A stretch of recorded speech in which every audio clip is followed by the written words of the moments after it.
சுசீந்திரம் தானுமாலய சுவாமி கோவிலில் மார்கழி பெருந்திருவிழா கொடியேற்றத்துடன் துவங்கியது. கன்னியாகுமரி மாவட்டத்தில் பிரசித்தி பெற்ற திருக்கோவில்களில் ஒன்று சுசீந்திரம் தானுமாலய சுவாமி திருக்கோவில். இங்கு சிவன், பிரம்மா, விஷ்ணு ஆகிய மும்மூர்த்திகளும் மூலவராக இருந்து அருள் பாலிக்கின்றனர். திருவிதாங்கூர் மன்னர் காலத்தில் கட்டப்பட்ட இக்கோவிலில் மார்கழி மற்றும் சித்திரை மாதங்களில் 10 நாள் திருவிழா நடக்கிறது. இந்த ஆண்டுக்கான மார்கழி திருவிழா சனிக்கிழமையன்று கொடியேற்றத்துடன் துவங்கியது. மேளதாளம் முழங்க தந்திரி கொடி ஏற்றினார்.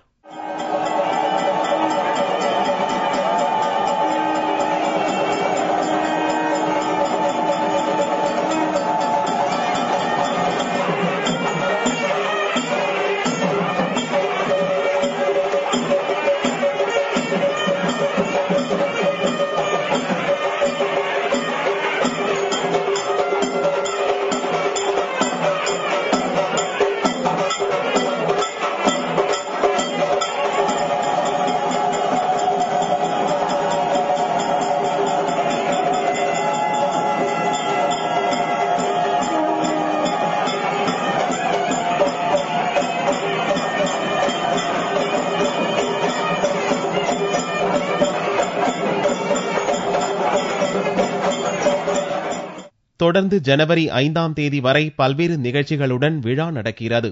ஜனவரி 4ஆம் தேதி தேரோட்டமும் 5ஆம் தேதி அதிகாலையில் ஆருத்ரா தரிசனமும் நடக்கிறது. 10 நாட்களிலும் காலை மாலை வேளைகளில் பல்வேறு வாகனங்களில் சுவாமி வீதி உலா வரும் நிகழ்ச்சியும் நடக்கிறது.